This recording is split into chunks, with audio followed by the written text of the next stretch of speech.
दिवाळीनंतर शनी मार्गी आणि गुरु होणार वक्री. या राशींचा सुवर्णकाळ सुरू होणार आहे. करिअर आणि व्यवसायात कोण मारणार बाजी? तर चला मग जाणून घेऊया या व्हिडिओच्या माध्यमातून.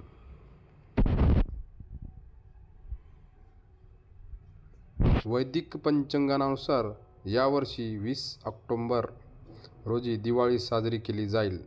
त्याचवेळी दिवाळीनंतर कर्माचा कर्ता शनी आणि देवाचा स्वामी बृहस्पती यांच्या चालीस बदल होणार आहे.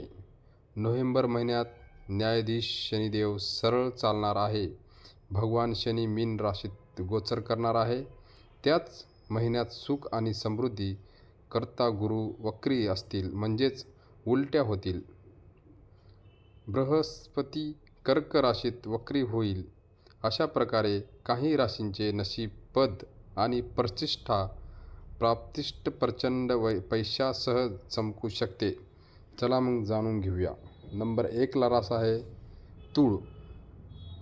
तूळ राशींच्या लोकांसाठी गुरुचे वक्री आणि शनीचे भ्रमण सकारात्मक ठरू शकते, कारण गुरु तुमच्या गोचर कुंडलीत कर्मभावावर वक्री आहे. शनी थेट 6व्या भावावर भ्रमण करणार आहे. त्यामुळे या काळात तुम्हाला नोकरी आणि व्यवसाय यश मिळू शकते. यामुळे तुम्हाला न्यायालयाची प्रकरणामध्ये यश मिळू शकते.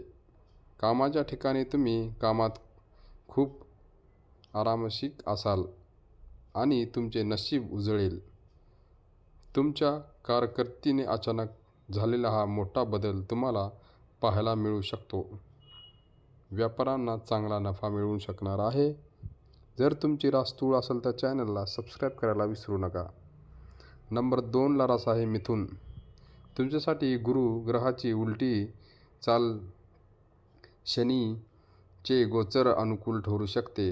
गुरु ग्रह आपल्या गोचर कुंडलीत वक्री असल्यामुळे तो थेट शनिदेव कर्मभावावर भ्रमण करेल. त्यामुळे यावेळी तुम्हाला वेळोवेळी अचानक आर्थिक लाभ मिळू शकते. यासोबत व्यवसायात यश मिळू शकणार आहे. या काळात तुम्हाला असे काही कराल ज्यामुळे समाजात तुमची एक वेगळी आणि सकारात्मक प्रतिमा निर्माण होईल. याद्वारे तुम्ही तुमच्या ज्ञानाने लोकांवर प्रभाव पाडाल. नोकरीच्या शोधात असलेल्या लोकांना संधी मिळू शकते. त्याचवेळी तुमची आर्थिक स्थिती मजबूत होणार आहे. जर मित्रांनो तुमची रास मिथुन असेल तर चॅनलला सबस्क्राईब करायला विसरू नका. नंबर 3 ला रास आहे मकर. तुमच्यासाठी शनीचे गोचर आणि गुरुची वक्री हे शुभ ठरू शकणार आहे, कारण शनी तुमच्या स्वतःच्या शनीचा स्वामी आहे. यासह तो तुमच्या राशीतून 3ऱ्या घरात गोचर करेल. तसेच तुमच्या राशीतून 7व्या घरात बृहस्पती वक्री असेल. त्यामुळे यावेळी तुमचे धैर्य आणि पराक्रम वाढेल. यामुळे विवाहित लोकांचे वैवाहिक जीवन अद्भुत राहील. त्याचवेळी मूल होऊ इच्छिताच्या जोडण्यास मूल होऊ शकते. त्याचवेळी अविवाहित लोकांकडे लग्नाचा प्रस्ताव येऊ शकणार आहे. जर मित्रांनो तुमची रास मकर असेल तर चॅनलला सबस्क्राईब करायला विसरू नका. सोबतच कमेंटमध्ये श्री स्वामी समर्थ पण लिहायला विसरू नका. भेटूया नेक्स्ट व्हिडिओमध्ये. धन्यवाद.